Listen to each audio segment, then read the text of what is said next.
My fellow Americans, distinguished guests, members of Congress, leaders of our armed forces, Gold Star families who carry the heaviest burden of freedom, and most importantly, the veterans who stand with us today and the heroes who rest eternally beneath these sacred rolls of white marble.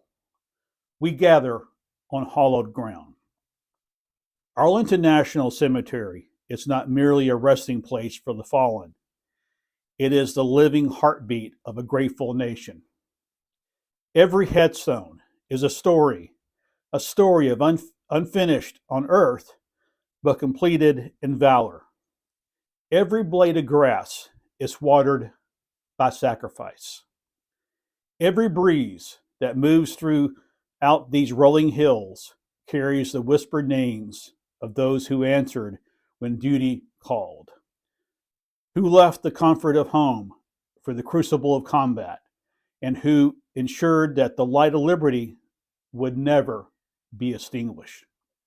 107 years ago, on the 11th hour of the 11th day of the 11th month, the guns of the Great War fell silent across the sacred fields of Europe. The armistice of 1918 ended a conflict that devoured an entire generation, yet from its ashes rose a solemn vow to honor. On this day, every year, the service of all who have worn the uniform of the United States, November 11th, is not a date on a calendar. It's a covenant, a date when we pause, not just to remember, but to recommit to the ideals you defended with your lives. To the families you left behind in anxious vigil, and to the future you secured with your courage, your blood, and too often your last full measure of devotion. Stand with me for a moment and look around. Here in section 12 lies Audie Murphy, the slight farm boy from my home state of Texas, who at age 19 single-handedly held off a company of German soldiers atop a burning tank destroyer in the Kalmar Pocket, earning the Medal of Honor and every other combat decoration his nation could bestow here. In section 7 rests Ira Hayes, the Pima Marine, whose silhouette is forever frozen in the bronze on the Iwo Jima Memorial, raising Old Glory atop Mount Sorbachi, yet who returned home to struggle with the weight of survival and the sting of prejudice. Here in section 46 sleeps Medgar Evers, the Army sergeant who stormed the beaches of Normandy, only to face a different kind of tyranny when he came home to Mississippi, who marched for voting rights and paid for it with his life, so that America might finally live up to the promise inscribed on its founding documents. They are joined by the unknowns of every American war, the doughboys, gassed in the trenches of the Belleau Wood, the nurses who held dying boys in the arms on the frozen Chosin Reservoir, the Tuskegee Airmen who painted the skies red with enemy aircraft while painting a new chapter of equality on the ground. The code talkers of the Navajo, Comanche, and Choctaw nations, whose unbreakable languages baffled enemies and bound brothers. The women of the WASP, who ferried bombers across the Atlantic so men could fight. The trailblazers of the 688th, the Central Postal Directory Battalion, black women who sorted 10 million pieces of mail under the motto, "No mail, low morale," and who proved that valor wears every face America knows. Walk further, and you will find the resting places of the Vietnam veterans who came home to silence or scorn, yet who rebuilt this nation anyway. You will find the Desert Storm tankers who drove through burning oil fields to liberate a distant people. You will find the post 9/11 warriors, some barely old enough to shave, who hunted terrorists in the mountains of Tora Bora, who walked the dusty streets of Fallujah and Ramadi, who flew drones from trailers in Nevada to keep bombs from America's cities. And you will find the newest names etched just weeks ago of those who stood watch in not in Syria, Niger, and the South China Sea. To the veterans among us today, whether you served in the beaches of Normandy or the mountains of Kandahar, whether you wore the eagle of the Air Force, the anchor of the Navy, the globe of the Marines, the star of the Army, the propeller of the Coast Guard, or the newest emblem of the Space Force, you left your homes as teenagers and returned as guardians of history. You traded birthdays, first steps, and wedding anniversaries for foxholes, flight decks, and forward operating bases. You kept your promises when the rest of us were still learning what promises meant. You saw things no human eye should see, and you carried those images home in silence so that we could sleep under the blanket of freedom you wove. And when the battles ended, you did not stop serving. You built the interstate highways that stitched our country together. Under the GI Bill, you walked picket lines for fair wages and 8-hour days. You coached Little League and taught civics in classrooms. You became the calm voice in the storm for the next generation of warriors coming home, mentoring them through the VFW, through the quiet kitchen table conversations that no medal can ever honor. We see you, we need you, and we will never, never take your sacrifice for granted. To the families, the parents who packed care boxes and prayed over empty chairs at Thanksgiving, the spouses who kept the home fires burning through year-long deployments, the children who grew up saluting the flag because their mom or dad was halfway around the world defending it. Your loved ones did not belong to the military alone. They belong to you first, and the hole they left is not filled by medals, by folded flags, or by ceremonies such as this. But please know their stories are now woven into the fabric of the greatest nation on earth.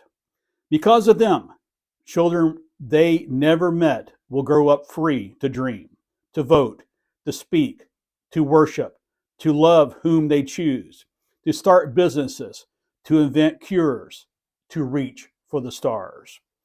Today, we also confront hard truths that demand more than applause.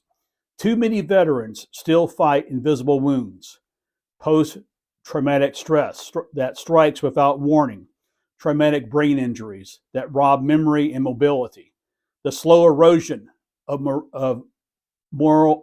morale, injury when the values you were taught clash with the realities you were ordered to execute. Too many sleep under bridges while we debate budgets in marble halls. Too many Gold Star parents wonder if their child's name will still be spoken a generation from now, or if it will fade like ink on a yellowed newspaper clipping. Too many women veterans, nearly 1 in 3 who served since 9/11, still face military sexual trauma without adequate recourse or resources. Too many Native American veterans who serve at 5 times the national average return to reservations where VA hospitals are hours away and suicide rates are triple the national norm. This cannot stand.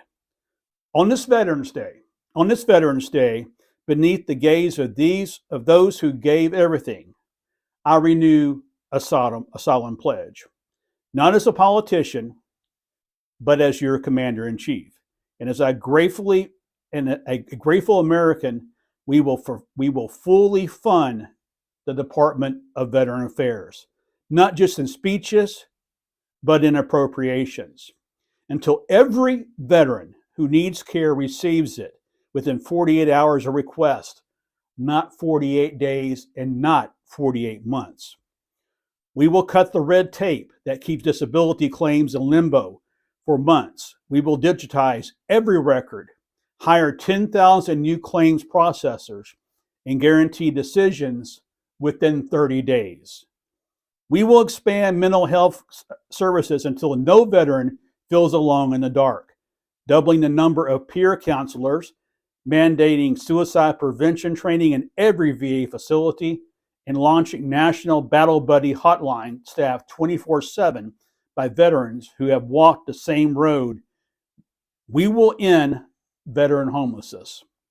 That's not just a slogan, but as a statistic that finally hits zero. And there's too many homeless veterans. You walk the streets of our nation's capital here today and you see them. You walk the streets of my hometown back in Texas and you see it. And we'll do this by converting surplus military housing, partnering with faith communities, and guaranteeing every veteran a roof and a caseworker within 72 hours of asking for help. We will reform the GI Bill for the 21st century, covering trade schools, apprenticeships, and coding boot camps so that the next generation of veterans can compete in an economy that runs on fiber optics and artificial intelligence, not just assembly lines. We will teach every school child the names etched here. Starting next fall, the Department of Education will distribute lesson plans on the Battle of Gettysburg, the Navajo Code Talkers, the 442nd Regimental Combat Team, and the fall of the Berlin Wall. So that gratitude is not a holiday feeling, but an American instinct, passed from kindergarten to commencement. Let me close with a memory that humbles me every time I recall it. Years ago, I met a World War II veteran named Herschel Woodrow Williams, the last living Medal of Honor recipient from Iwo Jima. He was 96 at the time, frail, his hands trembling from Parkinson's, but when he spoke of his buddies, his eyes blazed like the flamethrower he carried across that black sand. He told me, "Mr. President, I didn't do anything special. I just kept my promise to bring them home." He paused, looked at the ground, and added, "I never did bring them all home, but I'm still trying." That's the veteran's creed. I will keep my promise today. And I guarantee I will keep that promise. America keeps its promise to you. To every veteran, past and present, whether you stormed Omaha Beach or patrolled the DMZ, whether you flew Hueys over the IA or drones over the Hindu Kush, thank you to every family who gave more than any speech can repay. The mothers who buried sons, the widows who raised grandchildren on military pensions, the siblings who still set an extra place at the table. Thank you, and to the fallen who watched from these silent hills, from the revolution's frozen camps at Valley Forge to the newest graves marked only by a temporary stake. We will keep the faith. We will defend the nation you loved. We will heal the wounds of war, and we will strive every single day to build America you believe was worth dying for. America where no one who served is ever forgotten. There is no sacrifice ever in vain, and where the word veteran is spoken with the same reverence as hero. May God bless our veterans. May God bless the fallen and comfort those who mourn them. And may God bless forever the United States of America. And may we please stand for a moment of silence.